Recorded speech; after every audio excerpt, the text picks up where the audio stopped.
Question देखो फटाफट से, इसके बाद हम ये पूरा टॉपिक रिवाइज कर लेंगे इस एक क्वेश्चन के बाद। इतने आप इसको ट्राई करो जी, मैं ध्यान रखूंगी तबीयत का। संतोष जी बताइए।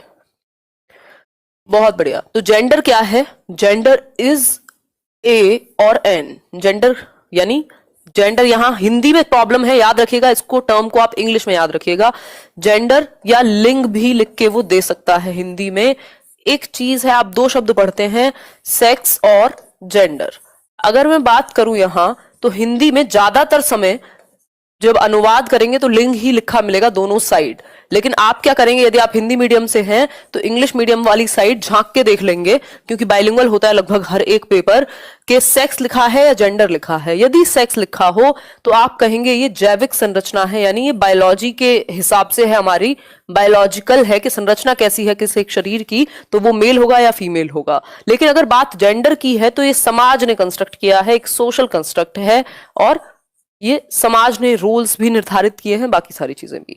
तो ये सामाजिक हो जाएगा अगर जेंडर की बात की जाए, और सेक्स बायोलॉजिकल हो जाएगा। लेकिन इंग्लिश हिंदी में दोनों को लिंग कह सकते हैं, तो इसलिए आप इंग्लिश मीडियम में जरूर देख लीजिएगा। यदि यहाँ जेंडर है तो सिंपल आंसर हो जाएगा एक सामाजिक संरचना है। जो सीटेट का टॉपिक है वही अपने आप में उसका नाम है, gender as a social construct. अगर आप सिलेबस चेक करेंगे सीटेट का, gender as a social construct यानी लिंग एक सामाजिक संरचना के रूप में। ठीक, सोशल कंस्ट्रक्ट कहलाएगा ये, सामाजिक संरचना या रचना कहलाएगी।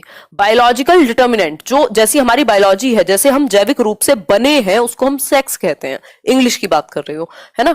तो ये बायोलॉजिकल डिटर्मिनेंट हुई। अगर इस यहां ऊपर सेक्स लिखा होता जेंडर की जगह, तब आंसर ए ऑप्शन हो जाता। ठीक, जेंडर क्या है, हमने समाज में हमने रूल्स निर्धारित कर दिए कुछ, कि भाई महिलाएं हैं तो ये काम करेंगी, पुरुष हैं तो ये काम करेंगी, महिलाएं हैं तो ये कपड़े पहनेंगी, पुरुष हैं तो ये कपड़े पहनेंगी, महिलाएं हैं तो ये भाषा बोलेंगी, और पुरुष हैं तो ये भाषा बोलेंगे। जबकि उसका कोई खास संबंध सेक्स से नहीं है, बायोलॉजी से नहीं है, है ना? बायोलॉजिकल एंडोमेंट क्या है? बायोलॉजिकल डिटर्मिनेंट है कि महिलाएं बच्चों को जन्म देंगी, या इस तरीके की चीजें जो हमारी बायोलॉजी ने निर्धारित की हैं, जो समाज ने नहीं।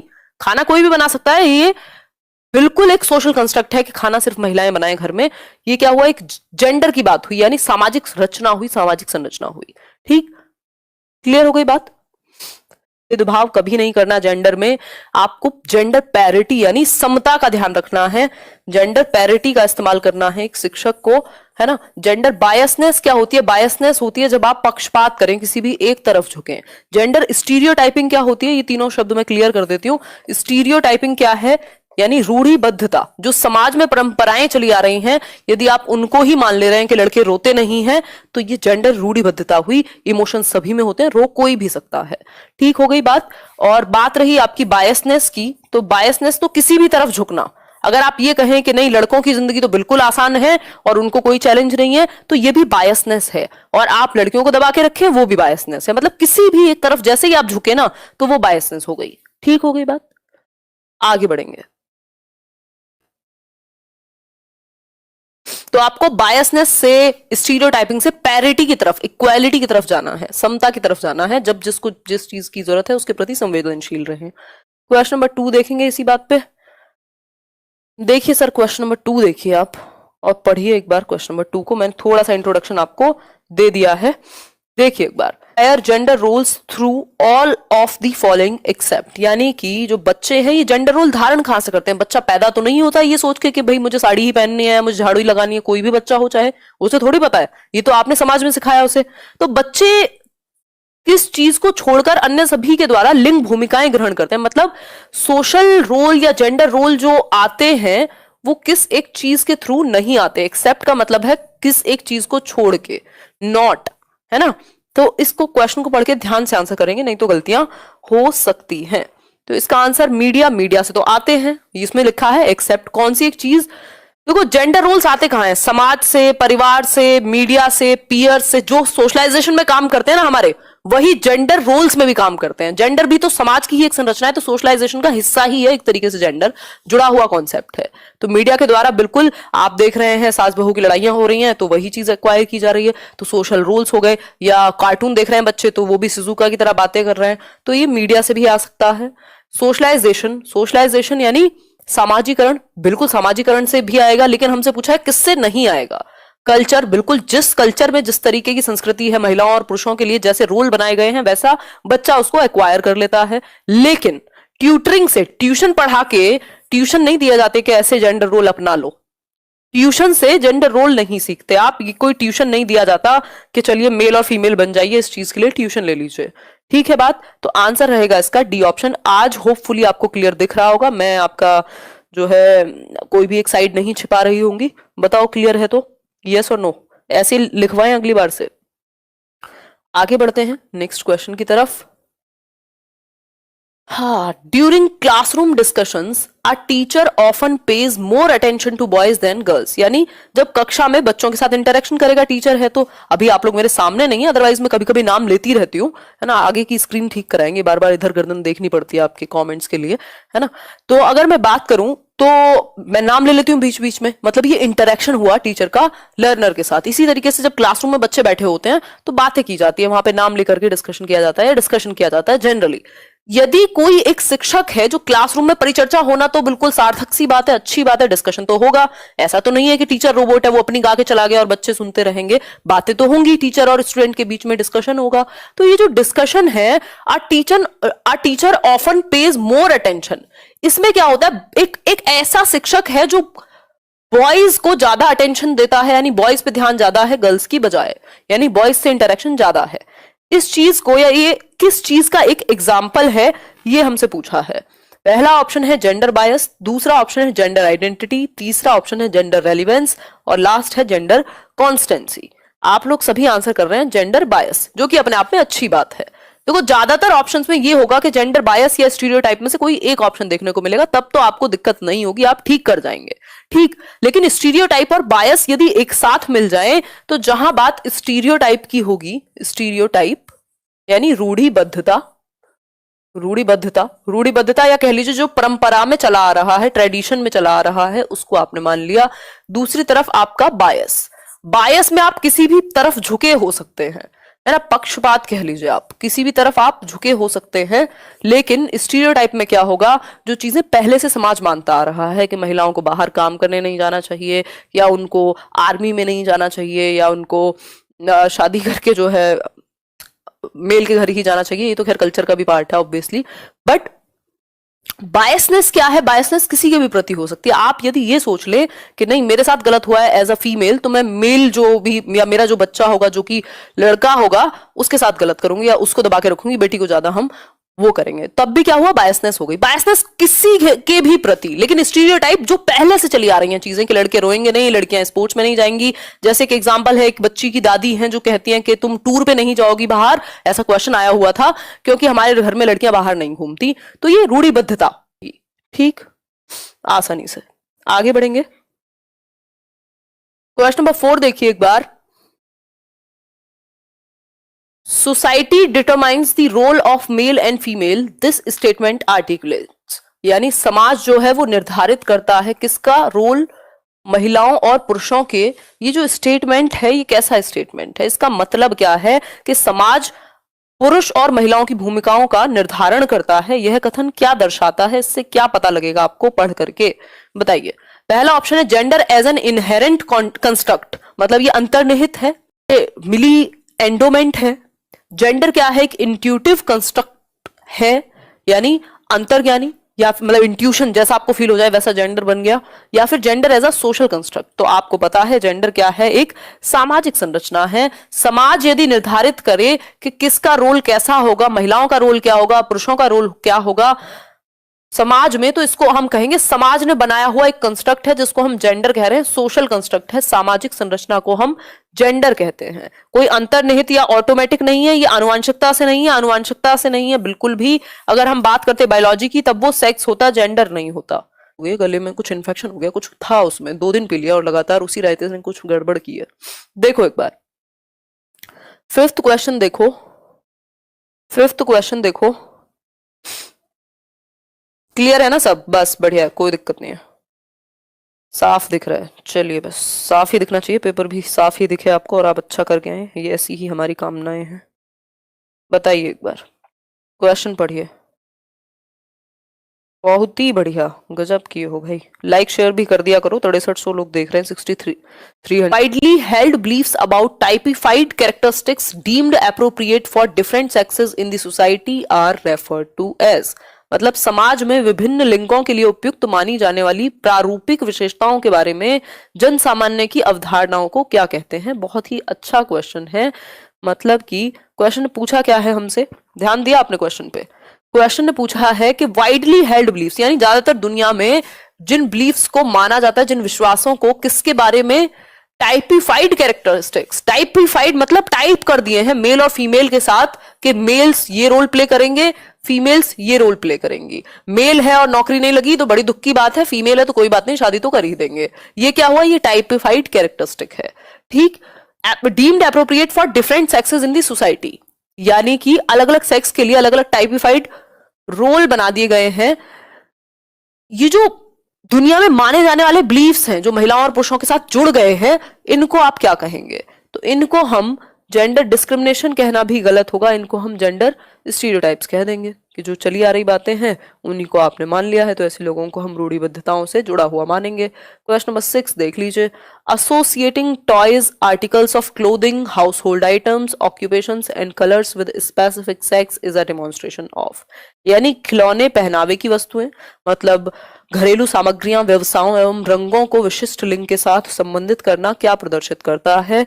यानी हम एसोसिएट कर रहे हैं, जोड़ दे रहे हैं चीजों को लिंग के साथ, मेल और फीमेल के साथ, स्पेसिफिक सेक्स के साथ, कि भाई अगर खिलौने हैं, अगर डॉल है तो वो गर्ल के लिए आएगी, और जो बाइक है या कार है वो मेल के लिए या बॉय के लिए आएगी। ऐसी चीजों को हमने टॉयज को जोड़ दिया सेक्स के साथ, क्लोथिंग को, कपड़ों को जोड़ दिया, पिंक कलर हम लड़कियों को पहनाएंगे, हम ब्लू जो है लड़कों को पहनाएंगे, है ना। Household items, kitchen set ला रहे हैं बच्चों के लिए, है ना। ऑक्यूपेशंस एंड कलर्स, कलर्स को भी और ऑक्यूपेशन को भी, रोजगार को भी, जब हम किसके साथ जोड़ दे रहे हैं, एक पर्टिकुलर सेक्स के साथ जोड़ दे रहे हैं, तो इसको हम स्टीरियोटाइपिंग कहेंगे। आपने रूढ़िबद्धता कर दी, मतलब आपने जोड़ दिया, आप जुड़ गए किसी एक चीज से, किसी एक जेंडर से, आपने किसी काम को जोड़ दिया, किसी चीज को जोड़ दिया, किसी व्यवसाय को जोड़ दिया। अब आपको इस बात से क्या फर्क पड़ना चाहिए कि यहाँ जो इंसान खड़ा है वो महिला है कि पुरुष है, या जब आप बात भी कर रहे हैं, हाउ डज इट मैटर। आपको एक इंसान को रिस्पेक्ट करनी आनी चाहिए, एंड दैट्स इनफ, है ना। आपको कौन सा, मतलब क्या करना है उस चीज से, तो इसका ऑक्यूपेशन से क्या फर्क पड़ेगा इस चीज से। सेंसिटिव होना एक इंसान के प्रति बहुत अच्छी बात है, आप संवेदनशील रहें, चाहे वो सामने कोई भी हो, इंसान है, इतना काफी होना चाहिए, ठीक। लेकिन हम और चीजें लगाएंगे कि अरे आप पायलट हैं, महिला क्यों हैं, इस तरीके की चीजें। तो अगर ऑक्यूपेशन से या आर्टिकल्स से अगर हम जोड़ेंगे तो रूढ़िबद्धता कहलाएगा। ठीक हो गई बात, आगे बढ़े। जेंडर आइडेंटिटी वो है जो बच्चा अपने आप में फील करता है, मैं मेल हूं कि फीमेल हूं, ठीक। जेंडर थियरी और रेलेवेंस की फिर से कोई बात हमने ना की है, ना हमें जरूरत है। आगे बढ़ेंगे क्वेश्चन नंबर 7 पे। क्वेश्चन नंबर 7 है, which of the following is an effective strategy to reduce children's gender stereotyping and gender role conformity, यानी कि हम अब ये बताओ कि कौन सा एक तरीका प्रभावशाली होगा जिसके द्वारा हम रिड्यूस कर सकें, घटा सकें किस चीज को, बच्चों के अंदर जो जेंडर स्टीरियोटाइपिंग हो गई है कि भाई नहीं मैं ये कैसे कर सकता हूं, मैं तो लड़का हूं, ये तो लड़कियों का काम है, बर्तन कैसे साफ कर सकता हूं। तो इस तरीके की जो चीजें हैं इनको आप हटाएंगे कैसे। जो जेंडर रोल कन्फॉर्मिटी है, लड़कियां भी मान लेती हैं, ठीक है कोई बात नहीं तुम ही कर लो जॉब, मैं क्या करूंगी, है ये वाला अगर सिचुएशन है, तो जेंडर स्टीरियोटाइपिंग और जेंडर रोल कन्फॉर्मिटी, ये जो मान लेना है कि ठीक है मान लेते हैं, इसको हटाने के लिए क्या किया जाना चाहिए क्लासरूम में। क्योंकि जड़ तो बच्चे ही है ना, जो हमारी जनरेशन है, यदि वहीं से अगर थॉट अच्छा बनता चला जाए तो चीजें बदल जाएंगी जो आज हैं। तो discussion about gender bias, emphasising gender specific roles, gender segregated play roles या जेंडर सेग्रीगेटेड सीटिंग अरेंजमेंट। सबसे बेहतर होगा कि आप डिस्कस कराएं क्लासरूम में, ऐसे एग्जांपल्स पे बात करें जिन बच्चों के घरों में क्या है इक्वालिटी बरती जाती हो, या तो आप इक्वालिटी का एग्जाम्पल दें या ऐसे एग्जाम्पल्स बच्चों के सामने प्रस्तुत करें। जैसे आपने देखा होगा ईवीएस की टेक्स्ट बुक में वहीदा रहमान बोल रहे हो, सॉरी वहीदा प्रिज्म एक आई थिंक नेवी में या कमांडर रही हैं कुछ, तो उनके बारे में कहानी बताई गई है। मतलब ऐसे एग्जांपल्स निकाल के लाओ सोसाइटी में जो कुछ एक्स्ट्रा ऑर्डिनरी कर रहे हो बजाय कि उनके जेंडर के, ठीक है, उनके काम को हम पहचाने। तो जब डिस्कशन होगा जेंडर बायस के बारे में कि ये चीज गलत है, पक्षपात नहीं होना चाहिए, सेंसिटिव होना जरूरी है, लेकिन छोटे कपड़े प्रॉब्लम नहीं है, सोच में समस्या है। क्या होगा, जेंडर बायसनेस पे डिस्कशन होगा। ठीक है बात, आगे बढ़ेंगे। रात में लड़कियों का बाहर जाना प्रॉब्लम नहीं है, वो जो परवरिश है लड़कों की वहां प्रॉब्लम है। इस तरीके की जो ये बेसिकली, ये तो बहुत ही एक्सट्रीम बातें मैं कर रही हूँ क्योंकि आप लोग बड़े हैं, छोटे बच्चों से तो आप डायरेक्ट इस तरीके की बातें नहीं कर सकते हैं, बट आप डिस्कशंस करा सकते हैं। तो बाहर निकल के आएगी बच्चों के अंदर जो अलग अलग सोच बनी हुई होगी ना, किसी की परिवार से बनी हुई होगी, किसी की मीडिया से बनी हुई होगी, किसी ने अपने बड़े भाई बहन को देखा होगा, फिर वो चीजें निकल के आएंगी, उनको गलत और सही का पता लगेगा। आगे बढ़ेंगे क्वेश्चन नंबर 8 पर। देखिए एक बार क्वेश्चन नंबर 8 देखिए, तीखा टॉपिक है थोड़ा, जेंडर, कई लोगों को बुरी लग सकती हैं कुछ बातें, क्या कर सकते हैं बताओ एक बार। Recently, there have been conscious efforts to include stories in curriculum where father is involved in household works and mother is doing adventure activities. This movie is important, या मूवी भी कहना गलत होगा, this scene is important. ऐसी stories को शामिल किया गया है आजकल अपने करिकुलम में, पाठ्यचर्या में स्कूल की। ऐसी कहानियों को हम शामिल कर रहे हैं जहां पिता जो है वो घर का काम कर रहे हैं और महिला यानी माता जो है वो कुछ साहसी एडवेंचरस एक्टिविटीज कर रही हैं। इसका उद्देश्य क्या है? देखो, करिकुलम में अगर ऐसी बात शामिल की गई है तो इसका उद्देश्य ये तो नहीं है कि पुरुषों को कम दिखाना या महिलाओं को ज्यादा दिखाना, है ना। इसका सिंपल सा मतलब है कि जो समाज ने रोल टाइप कर दिए थे, जो स्टीरियोटाइप बना दिया था, उसको थोड़ा सा उलट देना पिक्चर को, ताकि सिर्फ ऐसा ना लगे कि ये महिलाओं का ही काम है खाना बनाना, पुरुष भी कर सकते हैं। तो वो जो सोच है उसको थोड़ा सा हटाया जाए, इसके लिए दोनों को ऐसे क्या कहे, इसको जेंडर कुछ तो बोलते हैं, मतलब अभी शायद आगे आएगा, ऑपोजिट या नॉन ट्रेडिशनल रोल्स में डालेंगे। नॉन ट्रेडिशनल यानी कि जो ट्रेडिशन से, जो परंपरा से थोड़े से हटके हों, जो हमें देखने की आदत नहीं है हमारी आंखों को, उनको डाला जाए यदि, तो बच्चों के दिमाग में ये नहीं बनेगा कि सिर्फ मम्मी ही खाना बना सकती हैं घर में। जो बच्चे उस छोटी क्लास की बुक को पढ़ रहे होंगे, तो बुक में ऐसे एग्जांपल्स होने चाहिए जिसमें महिलाएं बाहर का काम भी कर रही हो, कुछ एडवेंचर स्पोर्ट कर रही हो, पुरुष घर में भी इन्वॉल्व हो। तो इससे क्या होगा? इससे जेंडर बायस बढ़ेगा? जी नहीं, इसका उद्देश्य ये बिल्कुल नहीं है। It aims to eliminate gender stereotyping. जो रूढ़िबद्धता हो गई है आज तक, एटलीस्ट वो थोड़ी सी हटेगी। दोनों के ही रोल, कोई भी काम कुछ भी कोई भी कर सकता है, ये एक नॉर्मल बात हो जाएगी। तो बी ऑप्शन सही हुआ। जेंडर कॉन्स्टेंसी को कोई एनकरेजमेंट नहीं है, वो तो कांस्टेंट है ही, पता लग गया बच्चों को, वो एक अलग कॉन्सेप्ट हो गया। It aims to increase gender discrimination. इससे कोई पक्षपात नहीं बढ़ रहा, ये बच्चे की सेंसिटिविटी के लिए। देखो, जो लोग पीछे नीचे दबे हैं उनको चाहे आप आरक्षण दे के लाओ, चाहे जैसे भी लाओ, मतलब इक्विटी को अपनाना पड़ेगा, समता को, तो उनको ऊपर एम्पावर करना पड़ेगा। इसलिए ये थोड़ा सा ऑपोजिट एग्जाम्पल प्रदर्शित किया जा रहा है आपके किताबों में। ठीक हो गई बात, आगे बढ़े। बिल्कुल यार, लाइक शेयर तो किया ही करो जब आते हो तो। अभी भी 2000 लोग तो ऐसे हैं जो सिर्फ देख रहे हैं और लाइक करने में उनको आंसू आते हैं। देखो एक बार, कई लोग तो भूल ही जाते हैं। Selecting and presenting stories clippings from newspaper that portray both man and women in non traditional roles is an effective strategy to. अच्छा क्वेश्चन है। समाचार पत्रों से कहानियों एवं क्या क्या क्या अच्छा कतरनों लिखा है, ठीक है, का चयन, मतलब क्लिपिंग्स, वो जो छोटी छोटी काट दी जाती हैं, का चयन करना एवं प्रस्तुत करना जो पुरुष एवं महिलाओं दोनों को गैर परंपरागत भूमिकाएं, ये इंपॉर्टेंट है। आजकल न्यूज़पेपर से या फिर स्टोरीज ऐसी या फिर क्लिपिंग्स वीडियोस दिखाई जा रही हैं जहां पर मैन और वुमेन अलग अलग रोल्स में है। Non traditional role, non traditional role क्या है? जो ट्रेडिशन में, जो हमारे समाज में नहीं है। मान लीजिए महिलाओं को सिर्फ टीचर, डॉक्टर, नर्स, इन सब के रूप में देखा जा रहा है, तो यहां दिखा दिया आपने महिला को इंस्पेक्टर दिखा लिया मान लीजिए, या फिर हम कह सकते हैं यहां आपने कुछ भी एक कैब ड्राइवर दिखा दिया। ये क्या है? नॉन ट्रेडिशनल रोल है। हमारे ट्रेडिशन में ऐसा जनरली देखने को मिलता नहीं है। जो पुरुष है वो एक शेफ हो सकते हैं, हालांकि ये तो कॉमन हो गया है आजकल, या फिर होम मेकर हो सकते हैं, जिसको हम हाउस वाइफ कह रहे हैं आजकल, होम मेकर हो सकते हैं पुरुष। ठीक, तो मेल और फीमेल को आपने ऐसे रोल में डाल दिया जो ट्रेडिशन में नहीं है, नॉन ट्रेडिशनल है। इसका सिंपल सा एक उद्देश्य है कि आप क्या करना चाहते हैं? Counter gender stereotypes. आप काउंटर करना चाहते हैं, यानी आप ये चाहते हैं कि जो लैंगिक रूढ़िबद्धता है उस पे आप एक टारगेट करना चाहते हैं, एक निशाना लगाना चाहते हैं जिससे वो हटे, उसके अगेंस्ट एक काउंटर एग्जाम्पल प्रेजेंट हो कि कोई बात नहीं, दोनों में से कोई भी कुछ भी कर सकता है, ट्रेडिशनल रोल ही सब कुछ नहीं है, कोई भी एक रोल निभा सकता है।